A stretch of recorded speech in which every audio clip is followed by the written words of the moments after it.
Don't talk to me. Don't touch me. Don't touch me. I have to go. We have to leave now. I have to leave. We have to leave now. I have to go. Bitch, you out of order.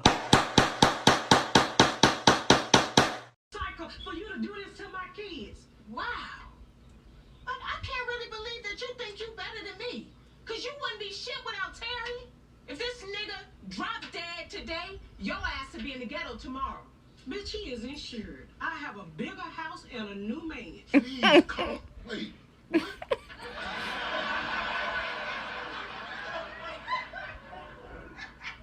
Fuck you, Pat.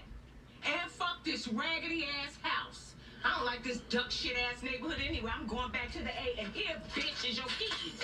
Oh, so now you know where your keys at, huh? Okay, this is all moving really fast. Can we just take a minute and think about this? Hell no. I'm done thinking. Mom! I'm done. Come on, Mom! Baby, come on now. Really, Mom? Kids, go to your room, okay? Go on! You got me fucked up. No, you got me fucked up, bitch. Fuck you. Fuck you. Oh my God. Oh.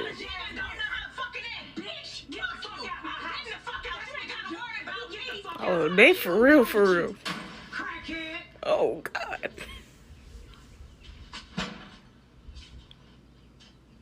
Oh fuck. So, how am I racist to white folk when all the kids I swallow? I don't think this is ethical. Bitch, you out of order.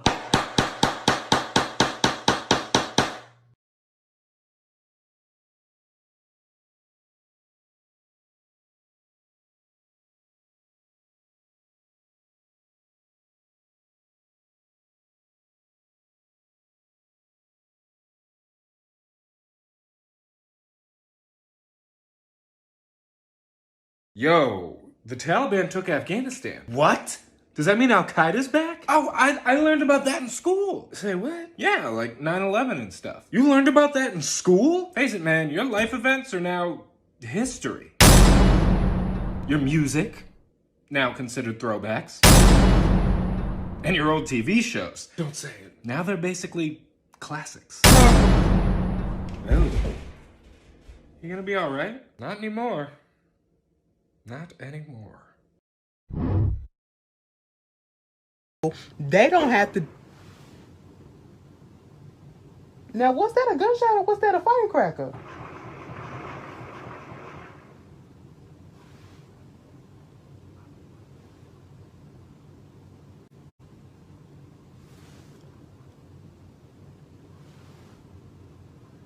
Bitch. I think them was gunshots. This why I gotta fucking move. This why I gotta fucking move. Bitch. That sounded a little bit too close. Ooh.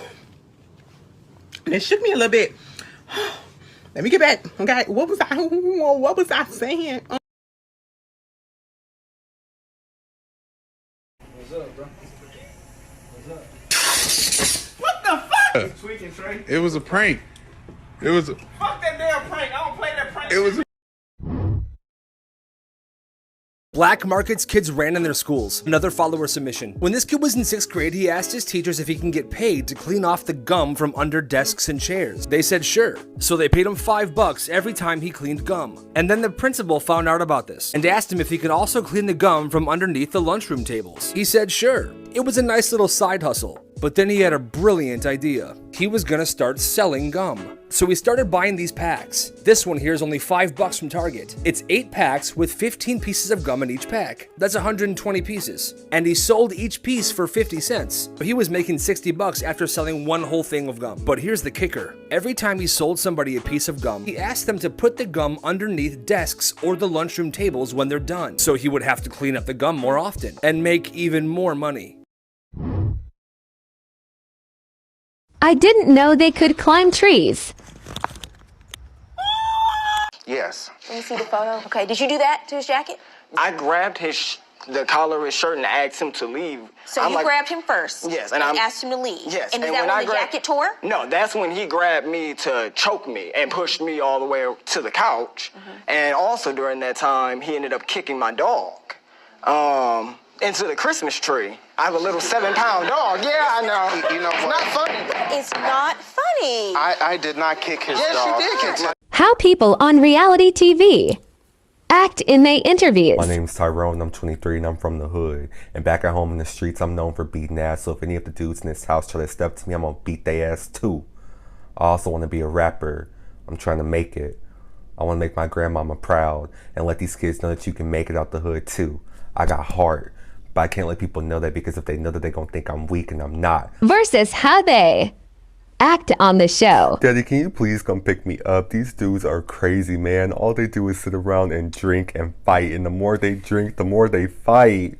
I ain't picking your ass up until the season's over. You should have never auditioned. Man, come on. Shut your ass up. Do you speak Spanish? Yes, ¿en qué lo puedo ayudar? Okay, cool. Can I get number 6? You just asked me if I speak Spanish for no reason. Basically, but can I get number 6?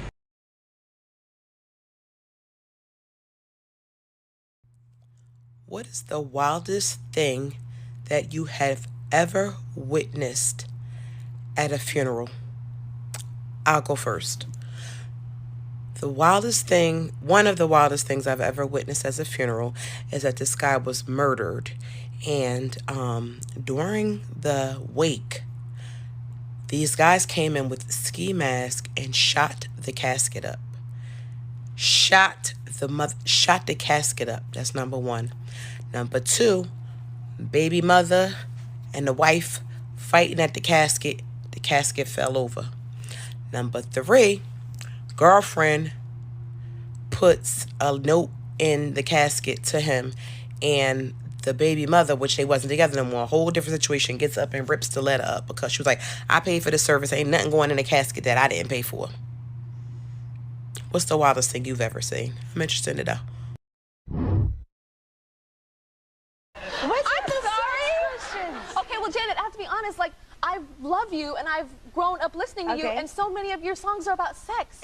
And, like, you guys know it. And then the interludes, the 30-second interlude, she's like, what are you doing? Why are you touching me there? No, wait. Oh, no, I'm touching myself. Oh, that's me. So, that type of stuff. So I'm used to hearing Janet talk about sex, so I want to ask about it. All right. Yes, your question, the craziest place? Yeah. In a public place. Where? You're gonna get me in trouble, Tyra. No, I'm not. Tell me. On a plane, on an airplane. Commercial? A private airplane? Commercial, yes, I'm sorry. A commercial? Yes. In the bathroom? No. See, that's what makes it worse. Cut it out. Wait. Oh, my gosh.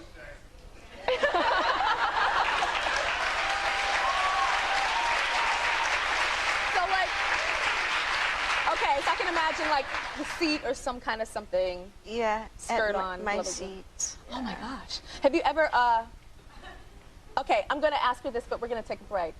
Have you ever faked an orgasm? I think on every album except for this one. Yeah. We'll be right back with more Janet Show.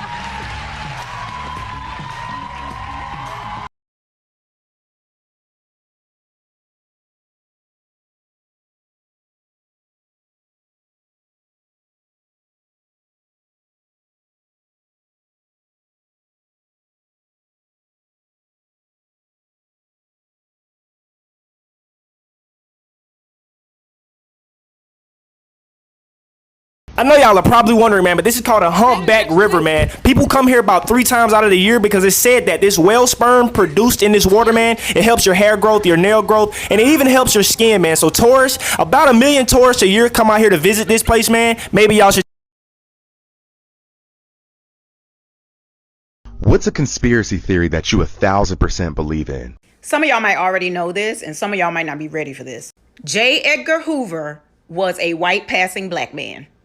Yes, that J. Edgar Hoover, the former director of the FBI, the one who created COINTELPRO, the one who was over the terrorist assassination of Chairman Fred Hampton, the one who tormented Martin Luther King and tried to make him commit suicide. That J. Edgar Hoover, 100%. I saw this picture on a documentary last year, and I got to Googling, honey, because I'm from Louisiana. I know a Passe Blanc when I see them. Pause to read if you'd like, but you can also go and Google these things for yourself. Pause to read again. One more time. And this is one of the 3 books that she has written on the subject. That's his cousin. And that's exactly why we gatekeep, and that's exactly why we don't fool with coons, because look what they do. They elevate everybody else against their own culture and will do anything in their power to destroy us. Self-hating black people are the worst.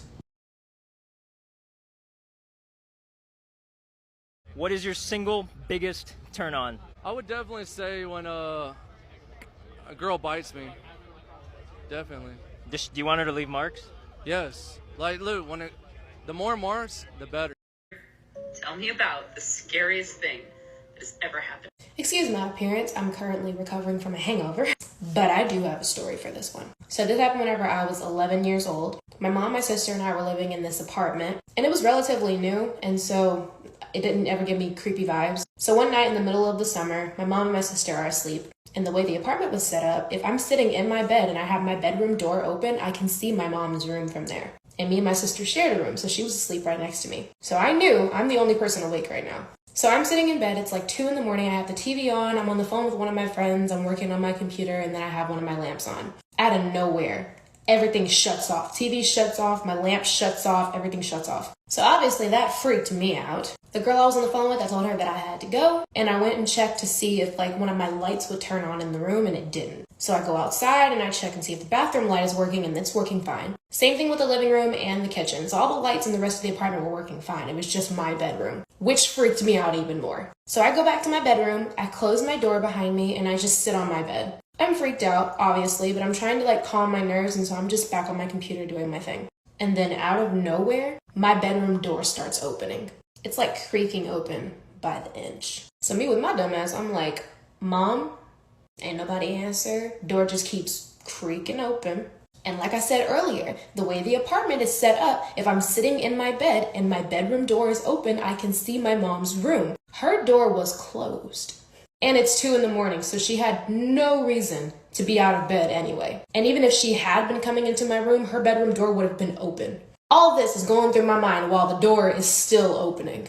That bitch opened all the way and nothing happened. Like, I just saw like just darkness. It's completely dark, and I'm like, I can't turn on a light because the electricity's out in this room. A small part of me wanted to like take the flashlight on my phone and shine it, but I was scared of what I was gonna see. I did not go to sleep until the sun came up. And when I asked my mom about it the next morning, she was like, no, I went to sleep at like 10. I didn't wake up until this morning. And my sister was asleep right next to me, so I know it wasn't her. Also, the lights in my room were working perfectly fine once the sun came up. To this day, I have no explanation for what happened, how it happened, or who the fuck was opening my door. But you can't tell me that ghosts don't exist. That was a fucking ghost, and they were fucking with me. What is the thought process behind getting stuck in a whole different city or state because you didn't? No tea, no shade, but whenever I see people post their little Cash Apps or Venmos or GoFundMes like, oh, help, I'm stuck in Atlanta or Miami, I have no sympathy for them. Especially if it wasn't like something actually legitimate, like, oh, you were in a car crash, you had a serious accident, your money was stolen, your luggage was lost. Anything serious like that, okay, I understand. But if you are a fully functioning grown adult who planned a vacation and didn't think about how to get home, that's your fault if you're stuck. And this is what happens when you try to keep up with the Joneses and you're trying to flex for the internet, because now you're looking like Boo Boo the Fool because you didn't think about how to get back home. Every single person on this earth deserves to have fun and deserves to have vacations, but learn to live within your means and stop trying to keep up with the Joneses, because now you are the only one who's hurting. It sounds a little bit like tough love, but let's be real, we got to think past just this next weekend vacation. What do you have to do after that? Plan.